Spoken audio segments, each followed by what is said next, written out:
상사에게 눈치 보면서 몰래 연차 쓰고 면접 합격한 후에도 숨기느라 힘드셨죠. 이제 다 끝난 줄 알았는데 연봉 협상하자고 해서 메일을 받아보는데 이 서류는 왜 달라는 것인지, 용어는 왜 이렇게 복잡한 것인지 어려움이 많습니다. 그러다 보니 그냥 알아서 해주세요 하면서 나중에 후회하는 경우 많이 봤습니다. 연봉 협상이 어려운 이유는 살면서 이직을 하는 경우가 많지 않기 때문입니다. 또한 사람별로 경력과 커리어가 달라서 본인에게 핏한 매뉴얼이 없기 때문입니다. 이번 영상은 그동안 연봉협상 관련 여러분들께서 문의 주신 내용을 정리하여 연봉협상 Q&A 총집편을 준비했습니다.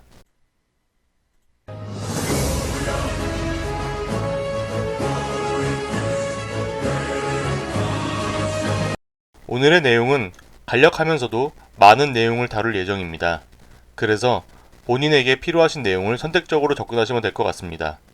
주제별로 타임라인은 첫 댓글에 작성하겠습니다. 합격 안내가 너무 늦은 것 같아요. 면접 최종 합격 이후 합격자 통보까지는 통상 3일 정도 생각해 주시면 좋습니다.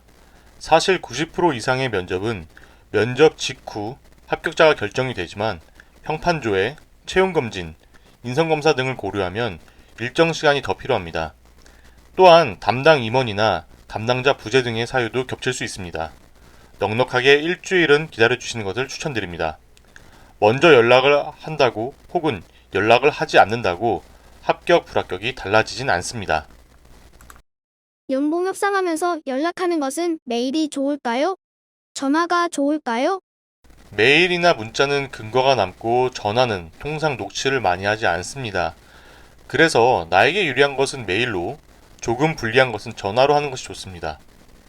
일반적인 경우는 메일로 하는 것을 추천드리는데 현재 진행 중인 채용이 한두 건이면 담당자가 메울 수 있지만 많은 경우 암기하기 어렵고 채용 외에 다른 업무도 있다 보니 메일로 하는 것이 좋습니다. 그래도 전화가 편하신 분은 먼저 문자 보내고 저녁 시간에 전화 드리는 것을 추천드립니다. 저는 개인적으로 이 방법을 가장 선호합니다. 건강보험 고용보험 득실 확인서를 요청하는 이유가 무엇인가요? 지원자가 제출한 이력서의 내용을 검증하기 위함입니다.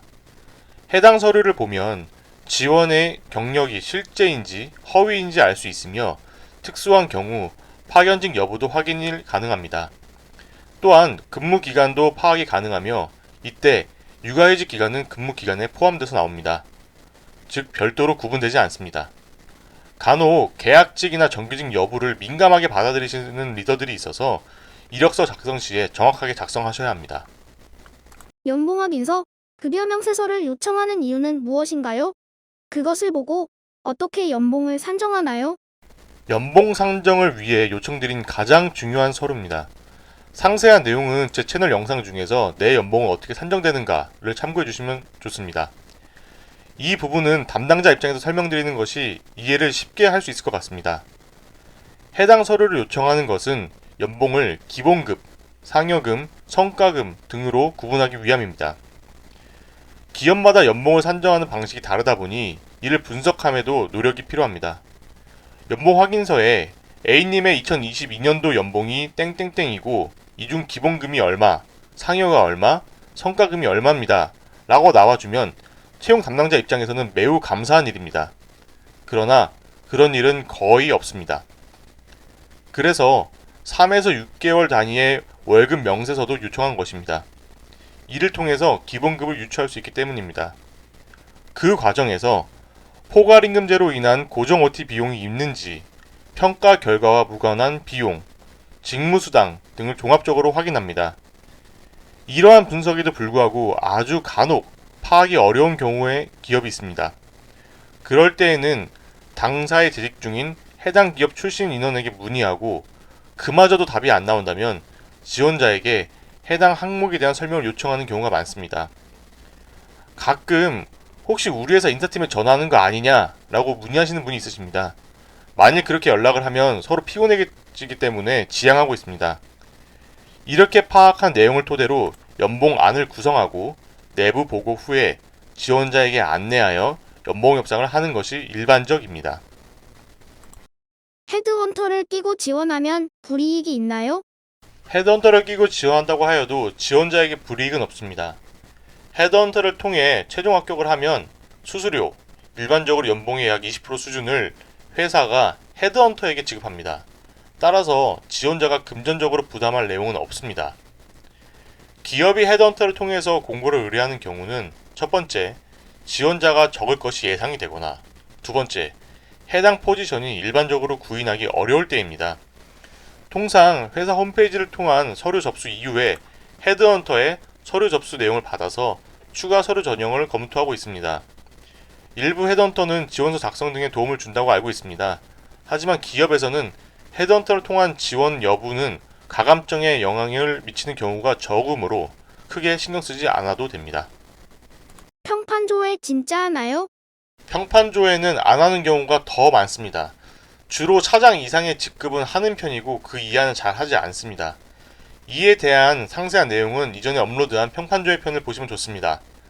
차장 이하에 대해서 평판 조회를 하는 경우는 그 친구 면접에서는 참 마음에 들었는데 약간 찝찝한 것이 있다. 그러니 한번 알아봐라 라고 이야기가 나올 때입니다. 이런 경우 담당자는 쉬운 순서대로 접근합니다. 첫 번째, 당사에 재직 중인 해당 기업의 경력자, 단 해당 기업에서의 기간이나 업무가 지원자가 겹쳐야 하고요. 두 번째는 개인적으로 친분이 있는 해당 기업의 재직자, 물론 비밀 유지가 확실한 사람입니다.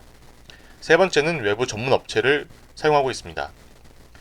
두 번째는 정말 입이 무겁거나 개인적으로 신뢰도가 높은 사람에게만 하고 있습니다. 3번인 외부 업체는 주로 임원 채용에 있어서는 만족도가 있었지만 개인적으로 그 이하는 만족스럽지 않았습니다. 결론적으로 평판으로 채용을 안 되는 경우는 적습니다. 경험상 문제가 되었던 것은 이전 직장에서의 중징계나 횡령, 성희롱 등 지나친 개인주의 성향 등이 있었습니다. 채용 검진에서 떨어지면 불합격인가요? 채용 검진도 채용 전형의 일환이기 때문에 탈락하면 최종 탈락입니다. 다만 개인적인 경험상 수백 명의 면접 합격자 중에서 채용 검진을 사유로 떨어진 사람은 2명이었습니다. 채용 검진은 다른 전형 대비 그 기준이 약한 것이 사실입니다. 그래서 재검도 많이 합니다. 예를 들어서 간 수치가 높게 나왔다고 하면은 며칠 쉰 이후에 재검을 요청하여 해당 수치가 나오도록 하고 있습니다. 또한 어떤 그룹에서는 미세하게 수치가 오버된 경우에 건강관리 서약서 등을 작성하여서 앞으로 건강관리를 잘 하겠다라는 서명을 받고 입사시키는 경우도 있습니다. 그러나 여러 번의 재검에도 불구하고 너무 수치가 높은 경우에는 채용 탈락으로 이어질 수 있습니다. 그래서 일반적으로 채용 검진 전날 남성분들은 술을 자제하셔서 간 수치를 관리하시고 여성분들도 지나친 다이어트를 방지하시어 빈혈 지수를 관리하시길 바랍니다. 사인온 보너스는 누가 먼저 제시하나요? 사인온 보너스는 일반적으로 회사에서 먼저 제안합니다. 제안하는 경우는 현 직장의 연봉이 이직하는 직장에서 제안하는 금액보다 높은 경우입니다. 해당 내용을 제안하는 경우는 회사의 사정상 기본급을 더 높이기 어렵지만 합리적인 사유로 연봉을 높여야 할 때 일시금으로 금액을 보전하는 경우입니다. 따라서 아무나 요구할 수 있는 것은 아닙니다. 물론 사인온 보너스를 요구한다고 하여서 손해를 보는 것은 아니지만 이미지나 선입견상으로 부정적인 가능성은 있습니다. 그래서 회사에서 제안하는 연봉이 현 직장 대비 낮거나 같을 경우에 기본급 인상을 하여도 수용이 되지 않았을 때 요청하는 것이 순서상 좋을 것 같습니다. 해외여행에 결격이 없는 자는 무슨 의미인가요? 범죄 사실이 없는지 여부입니다. 간혹 이 회사는 해외 출장이 많아서 그런가 보네요 라고 물어보는 경우가 있습니다. 이를 묻는 것은 회사에서 취업규칙에 명시하는 직원의 신의성실의 의무에 부합한 사람을 선발하기 위함이라고 보시면 됩니다. 개인정보상 회사는 특정 직업군을 제외하고선 개인의 범죄 사실을 조회할 수가 없습니다. 해외여행에 결격이 있다는 것은 출국금지 조치가 내려진 사람을 의미합니다. 이에 해당하는 사람은 1. 형사재판 중인 사람 2. 징역이나 금고형의 집행이 아직 끝나지 않은 사람 3. 범죄 수사를 위해서 출국이 적당하지 않다고 인정된 사람 등입니다. 개인적으로 사례를 많이 접하진 못하였지만은 사건이 종결되었거나 실형이 종료된 경우에는 여권 발급에 지장이 없으므로 해외여행의 결격이 없게 됩니다. 현 직장에서 성과급 비중이 많이 높은데 기본급은 낮습니다. 그런데 이직하려는 곳에서 기본급만을 기준으로 연봉 협상을 하고 있는데 이게 맞는 건가요? 일반적인 경우라면 기본급을 기준으로 연봉 협상을 하고 있습니다. 그래서 성과급 비중이 높은 경우라면 불리한 것이 사실입니다. 하지만 어느 정도 비중이 높다면 정상 참작을 하는 경우가 많습니다. 특히 사인업 보너스를 단연간 지원하거나 기본급을 높이는 경우, 연차를 1, 2년 높이는 경우, 별도 수당을 높이는 경우 등이 있습니다. 이런 경우는 이직하시는 기업과 적절한 수준에서 딜을 하시는 것을 추천드립니다. 비슷한 논리로 주거비 등 상대적으로 큰 복리후생을 받았던 경우에도 같은 방법으로 어필하시는 것이 실질 임금 보전 차원에서 유리합니다. 2에서 3개월 있으면 성과급이 나오는데 이직하려는 직장에서는 빨리 입사하라고 합니다. 그러면 성과급을 못 받는데 이직하는 회사에서 보전할 수 있을까요? 현실적으로 어렵습니다. 많은 기업이 1년에 한 번 나오는 경영성과금을 1월에서 3월경에 지급하고 있습니다. 그런데 12월에서 1월경에 이직을 하면 이를 받기가 어렵게 됩니다. 해당 성과급은 이전 직장에서의 성과로 인해 이전 직장에서 받는 것이기에 새로운 직장에서 지급할 의무가 없기 때문입니다. 생각보다 해당 질문을 하시는 분이 많으신데 현실적으로 입사 시기를 조율하시는 것을 추천드립니다. 같은 논리로 현 직장에서 승진 예정자인데 이직하면 승진이 어려워지는 경우가 있습니다. 이는 연봉 협상 시에 연차를 인정받아 승진에 대한 보장을 받는 방향으로 어필하시는 것이 좋습니다. 구체적으로 입사 시 승진, 해당 기업 승진 시점의 승진, 선승진하되 연봉은 동결 등의 방법 등이 있습니다. 앞으로도 제가 운영하는 여러 채널들을 통해서 문의 주시는 내용에 대해서 간략하게 Q&A를 간략한 영상으로 제작하여 안내드리겠습니다. 추가적으로 어려운 케이스, 급박한 경우 등 개별 상담이 필요하신 분은 크몽을 통해서 연락 주시면 최선을 다하겠습니다. 영상이 마음에 드셨다면 구독과 좋아요 부탁드립니다. 추가로 궁금하신 사항이나 컨텐츠로 제작을 희망하시는 것은 댓글 등을 통해서 알려주시기 바랍니다. 여러분들의 행복한 나날을 기원합니다.